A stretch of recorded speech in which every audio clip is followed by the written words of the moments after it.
Hello students, आज हम पढ़ेंगे एड्जॉर्प्शन आइसोथर्म। एड्जॉर्प्शन हम ऑलरेडी पढ़ चुके हैं। अब हमें पढ़ना है आइसोथर्म। आइसोथर्म का मतलब होता है टेम्परेचर कांस्टेंट है। अगर टेम्परेचर कांस्टेंट है तो बदल क्या रहा है?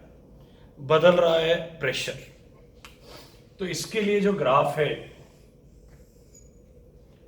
वो कुछ इस तरह का है, कुछ इस तरह का है। जब हम ग्राफ बनाते हैं x upon m versus p, तो ये एड्जॉर्प्शन का सिंबल है x upon m versus p। अब इसमें हमें शो क्या हो रहा है? जब प्रेशर बढ़ता है तो एड्जॉर्प्शन बढ़ रही है, एंड आफ्टर सर्टेन टाइम या after certain pressure it become nearly constant. तो फिजिकल एड्जॉर्प्शन और केमिकल एड्जॉर्प्शन दोनों में सेम ग्राफ पाया जाता है। तो फिजिकल एड्जॉर्प्शन और केमिकल एड्जॉर्प्शन के लिए आपको अलग अलग ग्राफ बनाने की जरूरत नहीं है, एक ही ग्राफ बनेगा।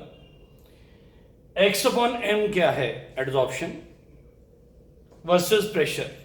शुरू में प्रेशर बढ़ने से एड्जॉर्प्शन बढ़ रही है, after certain pressure it become constant. तो ये बना एड्जॉर्प्शन आइसोथर्म। फिर ये फ्रेंडलिच एड्जॉर्प्शन आइसोथर्म क्या है? Freundlich is the name of the scientist. It's very important. School के एग्जाम में, कंपटीशन में आएगा ही आएगा। It's highly important. आप इसको 5 स्टार्स भी दे सकते हैं। हाईली इंपॉर्टेंट, आएगा ही आएगा। फ्रेंडलिच एड्जॉर्प्शन आइसोथर्म है क्या? जब ये ग्राफ ऑब्जर्व किया गया तो बहुत सारे साइंटिस्ट ने इसका मैथमेटिकल रिप्रेजेंटेशन दिया। जो फ्रेंडलिच था, that is the name of the scientist that given the best mathematical representation. अब वो बेस्ट मैथमेटिकल रिप्रेजेंटेशन था क्या? x upon m is equal to k p 1 raise to power n। ये mathematical representation Freundlich ने दिया था। अब ये इस चीज को कैसे जस्टिफाई करता है? अब जो अगर हम इसी को ऑब्जर्व करें कि ये तो कांस्टेंट है, x upon m is adsorption, k constant है, p प्रेशर है, एंड 1 अपॉन n की जो वैल्यू है वो 0 to 1 वेरी करती है। 0 to 1 मैं यहां लिख देता हूं। 1 अपॉन n की जो वैल्यू है वो 0 से लेके 1 तक हो सकती है। अब ये चीज ग्राफ को कैसे जस्टिफाई करती है, आइए देखते हैं। अगर हम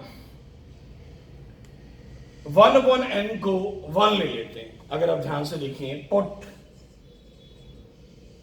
1 upon n is equal to 1, तो ये इक्वेशन क्या बन जाएगी? x upon m is equal to k p raise to power 1। That means x upon m इज डायरेक्टली प्रोपोर्शनल टू प्रेशर। इसका मतलब ये जो प्रेशर बढ़ने से एड्जॉर्प्शन बढ़ रही है, आप यहां तक कह सकते हैं बढ़ रही है, ये कब फॉलो होती है? जब 1 अपॉन n की वैल्यू 1 आती है और x अपॉन m किसके डायरेक्टली प्रोपोर्शनल हो जाता है? प्रेशर की। पर एक सैचुरेशन पॉइंट आता है, ये सैचुरेटेड प्रेशर है, PS भी लिख सकते हैं आप इसे, सैचुरेटेड प्रेशर। जब यहां पे आ जाता है, यहां पे देखिए कांस्टेंट हो जाता है। यहां पे हमने पुट किया था 1 upon n is equal to 1। Now put 1 upon n is equal to 0। तो x अपॉन m क्या हो जाएगा? k p raise to power 0। अब समथिंग रेस पर 0 1 होता है तो x अपॉन m कितना हो जाएगा k। अब देखिए ये इंडिपेंडेंट ऑफ प्रेशर हो गया, ये क्या हो गया, इंडिपेंडेंट ऑफ प्रेशर हो गया। अगर ये इंडिपेंडेंट ऑफ प्रेशर हो गया तो ये देखिए ये जो वैल्यू है this is independent of pressure. Saturated pressure के बाद adsorption become independent of pressure, that means यहां पे 1 अपॉन n की वैल्यू कितनी है 0 और x upon m is constant. तो Freundlich is a scientist who give the best mathematical representation for adsorption isotherm. ये चीज तो आपको उम्मीद करते हैं समझ आ गई होगी। इसके साथ आपको एक चीज और करनी है, मैं यहां से थोड़ा रब कर देता हूं, ये आपने नोट कर लिया होगा, नहीं किया तो पॉज करके नोट कर लीजिए। इसके साथ आपको एक ग्राफ और बनाना है, मैं यहां पे रब कर रहा हूं थोड़ा सा। यहां पे आपने क्या करना है, ये इक्वेशन जो थी x upon m is equal to k p raise to power 1 upon n को लॉग लेना है दोनों साइड। जब taking log on both side, log on both side, तो क्या होगा, तो ये बन जाएगा log x upon m is equal to log k into p raise to power 1 upon n। आपको मालूम है log यहां पे x इंटू वाई हो रहा है, log x, मैं इसको रब कर रहा हूं, अगर आपने नोट कर लिया बहुत अच्छी बात है, नहीं तो पॉज करके कर लीजिए। यहां पे log x इंटू वाई क्या होता है, that is log x plus log y। तो ये बन जाएगा log k plus log p raise to power 1 upon n। ये भी आपको पता है log x raise to power y क्या होता है, that is y log x। तो ये क्या बन जाएगा, log x upon m is equal to log k plus 1 upon n log p। तो ये एक मैथमेटिकल रिप्रेजेंटेशन बन गई किसकी, फ्रेंडलिच की। फ्रेंडलिच ने इसको देखते हुए एक और ग्राफ बनाया, वो क्या था, आइए उसको देखते हैं, वो ग्राफ क्या था। उसने क्या किया, इसको लाइन की इक्वेशन से कंपेयर किया, y is equal to mx plus c. तो उसने ऑब्जर्व किया कि y एक्सिस पे अगर हम x अपॉन m रख देते हैं, और ये देखिए x log p रिप्रेजेंट कर रहा है, तो x एक्सिस पे log p रख देते हैं, तो ये जो ग्राफ आ रहा है ये कुछ इस तरह आ रहा है। इसको बोलते हैं इंटरसेप्ट। ये log k के बराबर होता है, मैथ्स में पढ़ा होगा इंटरसेप्ट क्या होता है। और ये जो स्लोप थी, आपने पढ़ा होगा स्लोप क्या होती है, that is perpendicular upon base. इसकी जो स्लोप आ रही है वो आ रही है 1 अपॉन n। तो ये सारा फ्रेंडलिच आइसोथर्म है। आइसोथर्म का क्या मतलब था, जब टेम्परेचर कांस्टेंट है तो बदल क्या रहा है, प्रेशर बदल रहा है। ये ग्राफ बना। फिजिकल और केमिकल एडॉप्शन के लिए ग्राफ सेम होता है। तो शुरू में ये प्रेशर बढ़ने से बढ़ा और बाद में कांस्टेंट हो गया। फ्रेंडलिच ने इसको एक बहुत अच्छा मैथमेटिकल रिप्रेजेंटेशन दिया जिसने इसको मैक्सिमम एक्सप्लेन किया। वो ग्राफ बनाया गया, मैं अभी हमने अंडरस्टैंड किया इसको। फिर लॉग लिया गया, लॉग लेने से दोनों तरफ लॉग लिया तो क्या बना, log x upon m, log k p raise to 1, p raise to 1 upon n. Log x into y क्या हो गया, log x plus log y. Log x raise पर वाई क्या हुआ, वाई लॉग एक्स। तो ये इसकी इक्वेशन बन गई। इसका जो ये ग्राफ बनाया गया तो ये सारा मिलके फ्रेंडलिच आइसोथर्म बनता है। उम्मीद करते हैं आपको बहुत अच्छा समझ आया होगा। पर ये एग्जाम के लिए बड़ा इंपॉर्टेंट है, बड़ा इंपॉर्टेंट है। इसको 2-3 बार सुनिए। एनसीईआरटी में इसका क्वेश्चन भी दिया हुआ है। जब भी पेपर थोड़ा सा भी टीचर हिलाएगा, टफ करेगा, ये क्वेश्चन पक्का है। उम्मीद करते हैं हाँ जी आपको फ्रेंडली आइसोथर्म समझ आ गया होगा। अब हम करेंगे एड्सॉर्प्शन आइसोबार। आपने थर्मोडायनेमिक्स में पढ़ा होगा आइसोबार क्या होता है। आइसोबार का मतलब होता है प्रेशर कांस्टेंट। तो इसका मतलब बदल क्या रहा है? बदल रहा है टेम्परेचर। अब जो टेम्परेचर बदल रहा है तो हमने ग्राफ किसके बीच में बनाना है? Adsorption versus T. आप टी को कैपिटल भी ले सकते हैं टेम्परेचर के लिए। तो इसमें फिजिकल एड्सॉर्प्शन और केमिकल एड्सॉर्प्शन का ग्राफ अलग अलग होता है। फिजिकल एड्सॉर्प्शन में क्या ग्राफ होता है? फिजिकल एड्सॉर्प्शन ये ग्राफ कुछ इस तरह से बनता है। अब ये क्या है? फिजिकल एड्सॉर्प्शन,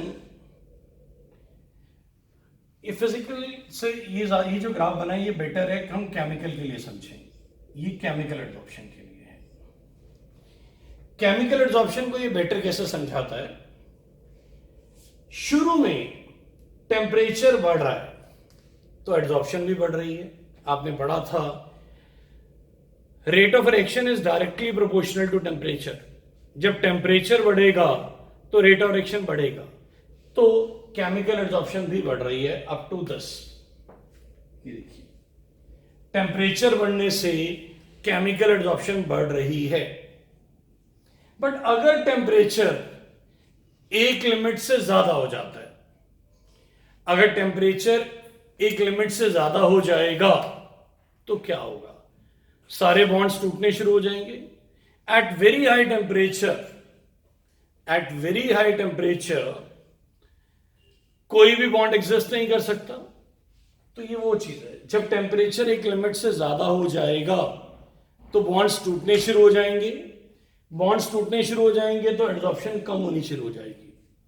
तो केमिकल एड्सॉर्प्शन क्या कहती है? केमिकल एड्सॉर्प्शन कहती है टेम्परेचर बढ़ाने से एड्सॉर्प्शन बढ़ेगी अप टू सर्टेन लिमिट। अगर टेम्परेचर उससे भी ज्यादा कर दिया जाएगा तो वो कम होनी शुरू हो जाएगी।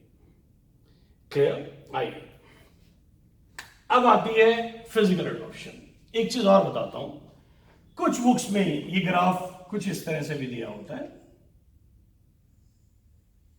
somewhat like this. It's also correct. It's the same thing.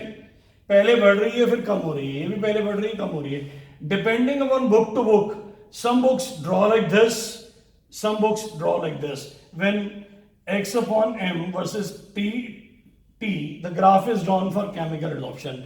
Both the graphs are correct. ज्यादातर बुक्स इसको फॉलो करती हैं, कुछ बुक्स इसको भी फॉलो करती हैं, तो दोनों करेक्ट हैं। अब हम पढ़ेंगे फिजिकल एड्सॉर्प्शन। फिजिकल एड्सॉर्प्शन में क्या होता है? फिजिकल एड्सॉर्प्शन में हमने एड्सॉर्प्शन यहां पे लिया x upon m versus t। तो ये ग्राफ कुछ इस तरह से है। फिजिकल एड्सॉर्प्शन टेम्परेचर बढ़ने से कम होती है। जितना टेम्परेचर बढ़ाते जाएंगे उतनी एड्सॉर्प्शन कम होती जाएगी। ऐसा क्यों? हमने पढ़ा था फिजिकल एड्सॉर्प्शन में weak van der Waals forces होती हैं। जो weak van der Waals forces होती हैं they are just due to attraction due to mass, जिसको फिजिक्स में ग्रेविटेशनल फोर्स भी कहते हैं। तो जब सिर्फ अट्रैक्शन ड्यू टू मास है, टेम्परेचर बढ़ेगा, टेम्परेचर बढ़ने से क्या होगा? मॉलिक्यूल्स की काइनेटिक एनर्जी बढ़ जाएगी। मॉलिक्यूल्स की काइनेटिक एनर्जी बढ़ेगी तो मॉलिक्यूल दूर दूर चले जाएंगे। दूर दूर जाएंगे तो एड्सॉर्प्शन अपने आप कम हो जाएगी। एग्जांपल के तौर पे ये एक सॉलिड है, उसके ऊपर ये गैसेस एड्सॉर्ब हो गई। अब इनके अंदर वीक अट्रैक्टिव फोर्सेस हैं। जैसे ही टेम्परेचर बढ़ेगा इन गैस मॉलिक्यूल्स की क्या होगी? काइनेटिक एनर्जी बढ़ जाएगी। You know kinetic energy is directly proportional to temperature. जब काइनेटिक एनर्जी बढ़ेगी तो मॉलिक्यूल वाइब्रेट करेंगे। जब मॉलिक्यूल वाइब्रेट करेंगे तो क्या होगा? सॉलिड को अट्रैक्ट करना मुश्किल हो जाएगा। सॉलिड गैसेस को कम अट्रैक्ट कर पाएंगे, और जब गैसेस को कम अट्रैक्ट कर पाएंगे तो एड्सॉर्प्शन कम हो जाएगी। तो तो फिजिकल एड्जॉर्प्शन में क्या होता है, टेम्परेचर बढ़ने से एड्जॉर्प्शन कम हो जाती है। तो दिस इज एड्जॉर्प्शन आइसोबार। याद रखिएगा ये डिफरेंस भी है। आप फिजिकल और केमिकल एड्जॉर्प्शन में अगर आपने पढ़ा हो तो वहां पे हम पढ़ते हैं कि केमिकल एड्जॉर्प्शन टेम्परेचर बढ़ने से शुरू में बढ़ती है एंड बाद में कम हो जाती है, whereas in physical adsorption अगर टेम्परेचर बढ़ा तो ये फिजिकल एड्जॉर्प्शन कम हो जाती है। तो ये डिफरेंस भी है। एड्जॉर्प्शन आइसोबार में दो ग्राफ हैं, फिजिकल का अलग है, केमिकल का अलग है। बट एड्जॉर्प्शन आइसोथर्म का एक ही ग्राफ है जो हमने अभी पढ़ा, जिसको मॉडिफाई किया, फिर उसकी मैथमेटिकल रिप्रेजेंटेशन आई और वो फ्रेंडलिच बन गया। उम्मीद करते हैं ये समझ आ गया होगा। हाँ जी, उम्मीद करते हैं सारा क्लियर हो गया। अगर किसी बच्चे को x अपॉन m नहीं पता तो मैं बता देता हूं। x होता है mass of the adsorbate, m होता है मास ऑफ द एड्सॉर्बेंट। तो ये हमारा ये वाला एड्सॉर्प्शन आइसोबार भी खत्म हो गया, एड्सॉर्प्शन आइसोथर्म भी खत्म हो गया। अब इसके साथ एक चीज और आती है, कई बार आता है कि सॉल्यूशंस अगर आ जाएं तो एड्सॉर्प्शन उससे कैसे रिलेटेड है। फॉर सॉल्यूशन, तो सॉल्यूशन के लिए अभी आपको याद होगा हमने पढ़ा था x upon m is equal to k p raise to power 1 upon m। तो कुछ नहीं है, सॉल्यूशन में आपने कर देना है x upon m is equal to k c raise to power 1 upon m। बस p की जगह c आ जाएगा। अब ये c क्या है, c होता है कंसंट्रेशन, ये सॉल्यूशन के लिए है लिक्विड्स। c होता है कंसंट्रेशन, कंसंट्रेशन क्या होती है, दैट इज मोलैरिटी। तो बाकी सब कुछ सेम है, P की जगह क्या लिख देंगे आप, C लिख देंगे, rest everything is same. Generally आता नहीं है बट पता होना चाहिए, अगर आ जाए तो कितना को फर्क पड़ेगा।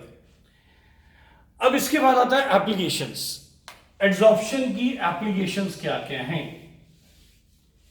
एड्सॉर्प्शन कहां कहां काम आता है, एप्लीकेशंस क्या हैं। पहला है गैस मास्क। गैस मास्क, अभी गैस मास्क क्या होते हैं, आपने देखा होगा फायर फाइटर्स जो होते हैं वो एक गैस मास्क लगाते हैं अपने मुंह पे। उनके ना एक साइड पे एक बहुत बड़ा सा पीस बना होता है मास्क पे, इधर साइड पे एक साइड होता है, एक साइड नहीं होता।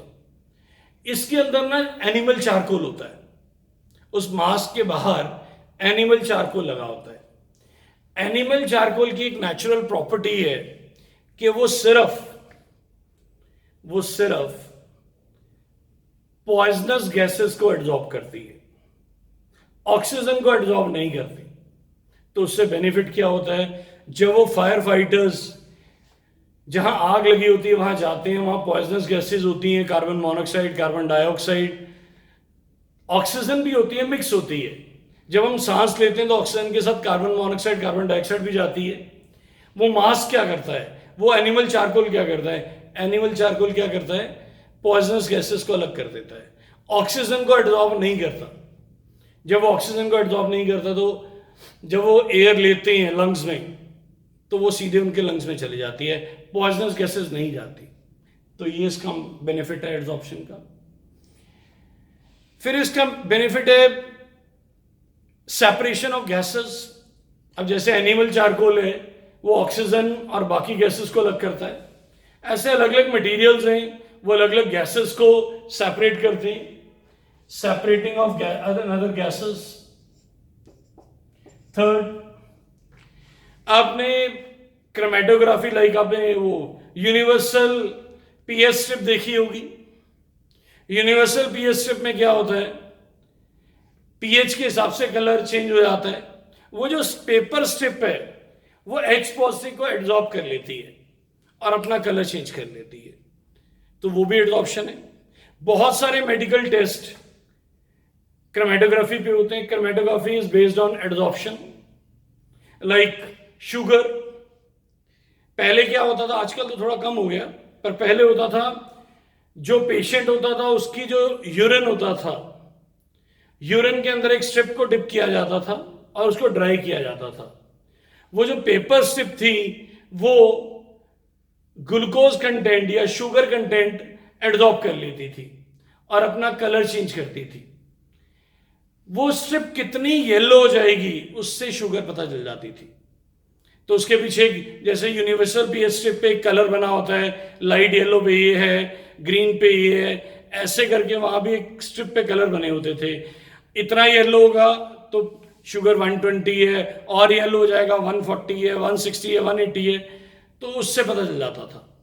उसकी एक लिमिटेशन थी कि जब कोई इमरजेंसी आती थी तो शुगर चेक नहीं हो सकती थी।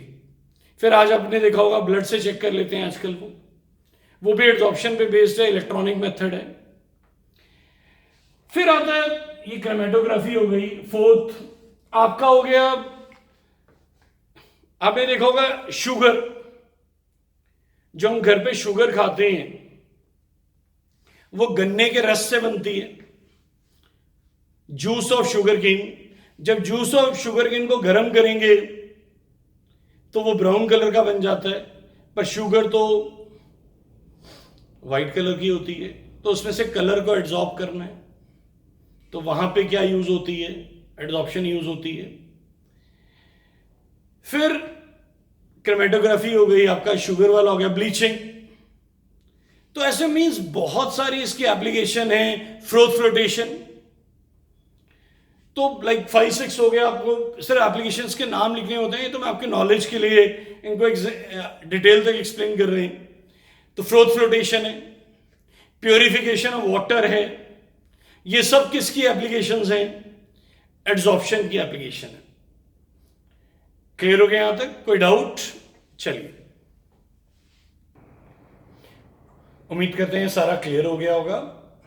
इस लेक्चर में हमने क्या पढ़ा, एड्सॉर्प्शन आइसोबार, जिसमें हमने फ्रेंडलिच को बहुत डिटेल में पढ़ा। फिर हमने पढ़ा एड्सॉर्प्शन आइसोथर्म्स, उनके दोनों ग्राफ पढ़े, फिजिकल और केमिकल का अलग अलग पढ़ा। फिर हमने एप्लीकेशंस पढ़ी। तो ये जो फिर हमने वो भी पढ़ा कि अगर सॉल्यूशन के लिए आ जाता है तो क्या करेंगे। इस लेक्चर के लिए इतना ही बेटा, थैंक यू।